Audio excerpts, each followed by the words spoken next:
Hi everyone, it's Bill McDonald, the reading and writing doctor here. Today, we're going to work on a sixth grade question from our Texas test that only got about 39% correct. And I think students are not always understanding what the question is asking. The more I look at the question that I see, the red light, the more that I see that students are only getting part of the information, some of it or most of it. And when you're looking at a question, you have to look at all of the questions to see how everything in a question ties together when you're trying to choose your answer. Now, the passage that we're going to look at is called Monarchs on the Move, where they had to go from Canada to and through the United States, all the way into Mexico each year, and go back and forth. And they were needing a place to lay their eggs. So the story starts with a little anecdote. And a lot of kids don't know what that means. So think of the ANE of anecdote as a narrative experience, a little story that is like the appetizer of the informative passage that draws the reader's attention to make it more interesting and unique. So as these butterflies are coming from Canada into the United States and into Mexico, and then working their way back there, looking for places to lay their eggs, and there's not a lot of places. Uh, so what we're going to see here is, since the question was about an entire section, then your kids had to pick an answer based on an entire section.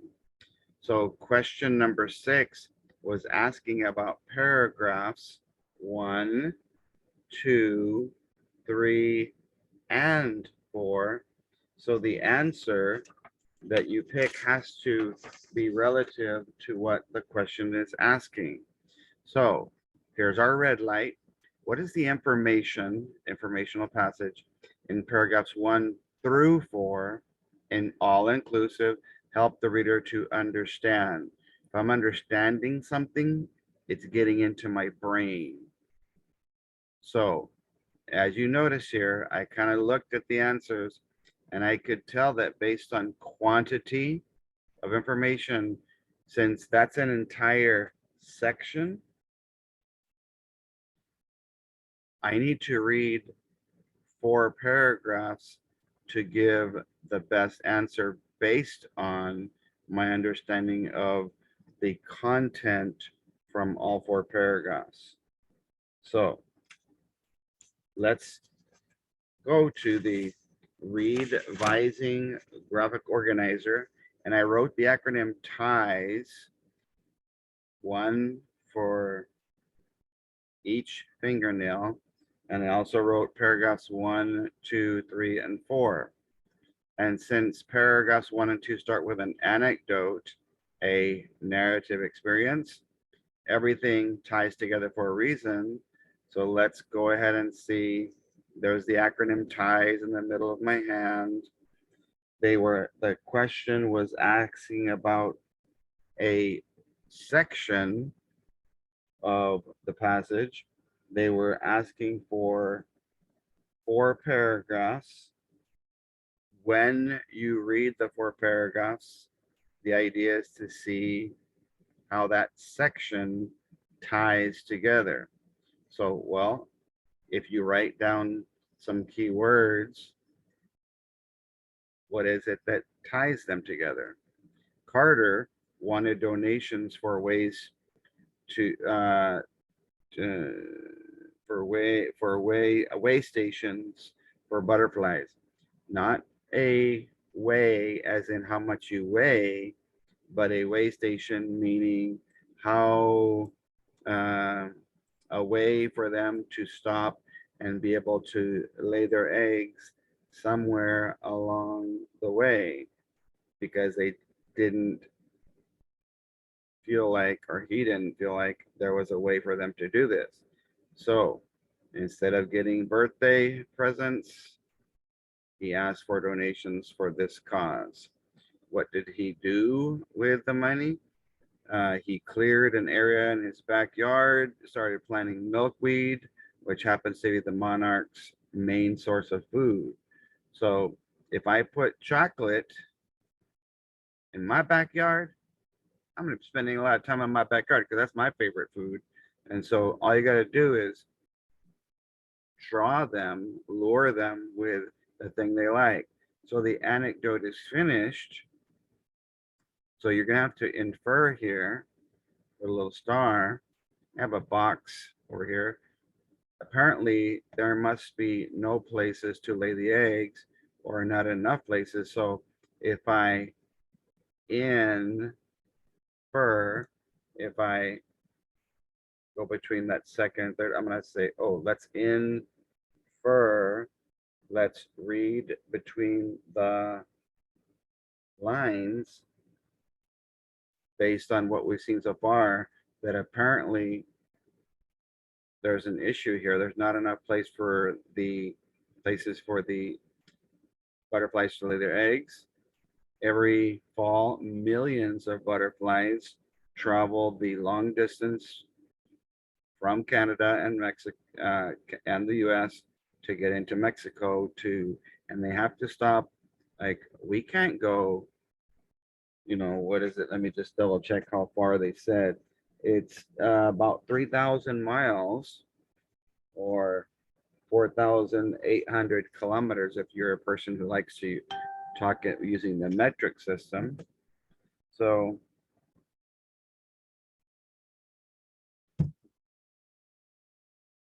that's a long ways, and there's not a lot of places to stop and lay their eggs along the way. So how does it conclude? Because the future is uncertain, hint, hint, clue, clue, problem, people like Carter are joining scientists to help the butterflies. So if I put all of that together, I've got to choose one that increased my understanding of how all of that section, those 4 paragraphs, tie together. So when you look at the answer choices, people can help monarch butterflies by clearing areas for monarch to lay eggs. Well, that was true. He did that, but you don't base an entire section on one paragraph, one idea. Letter B, creating way stations for monarch butterflies is very costly. You can infer that, but the focus wasn't just on the way stations. So remember, you got to look at the subject of the sentence that they're telling you about. It wasn't entirely about the way stations.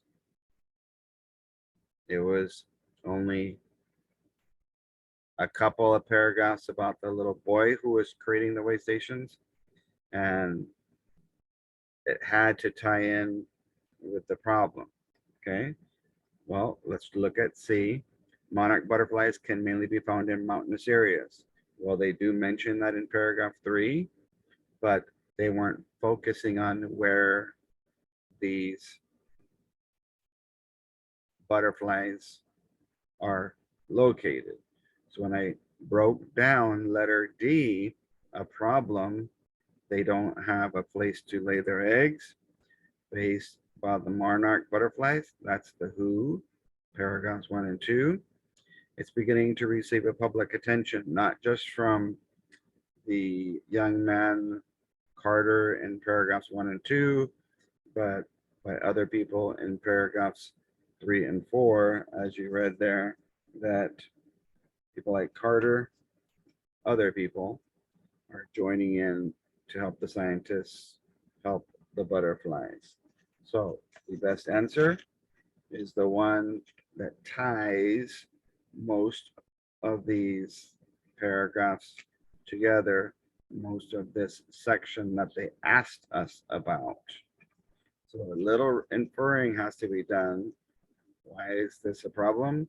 If you don't have place to lay eggs, you won't be able to reproduce, and you'll just, your species will die out. So we have read it,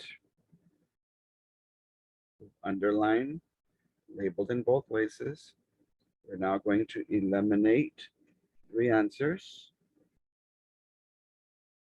and we will select the one that has the most quantity of information that I was able to understand in my brain based on paragraphs 1 through 4, that entire section. So my S is select one in the book or submit it right here in your Scantron document. And since we've read in both places, underlined in both places, labeled in both places, I would eliminate the 3 wrong answers and select. So this could be done in your notes section of your online test.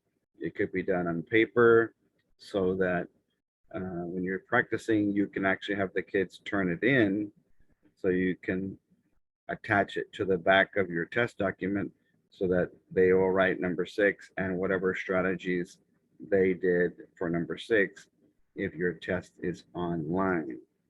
So that's, as you can see, 39%, the lowest performing question. And I've already done one for 3rd, 4th, 5th.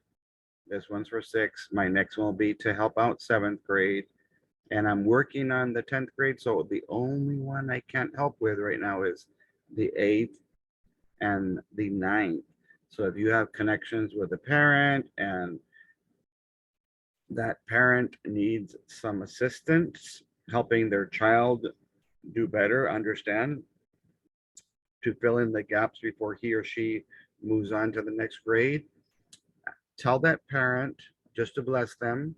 I will help them for free, but I just need to be able to get access to the test so I can see the questions, because it's not enough just to know the student expectation. We need to know what the wording of the question is. And so if you need to know this student expectation, go ahead and email me at the word writing_doctor@yahoo.com. I have that in a separate document. I'm getting ready to go on a short trip. Just to kind of put it out there. My son did very well in his high school years, performing in the bass in his orchestra, and I think what's called a guitarron in his mariachi group. He placed in the top 10 in the state of Texas and in the nation. So he's going, we're driving him up this afternoon. So even if you're watching this from a long time ago, from a long time from now, which is July 15th, go ahead and just keep him in prayer because he's either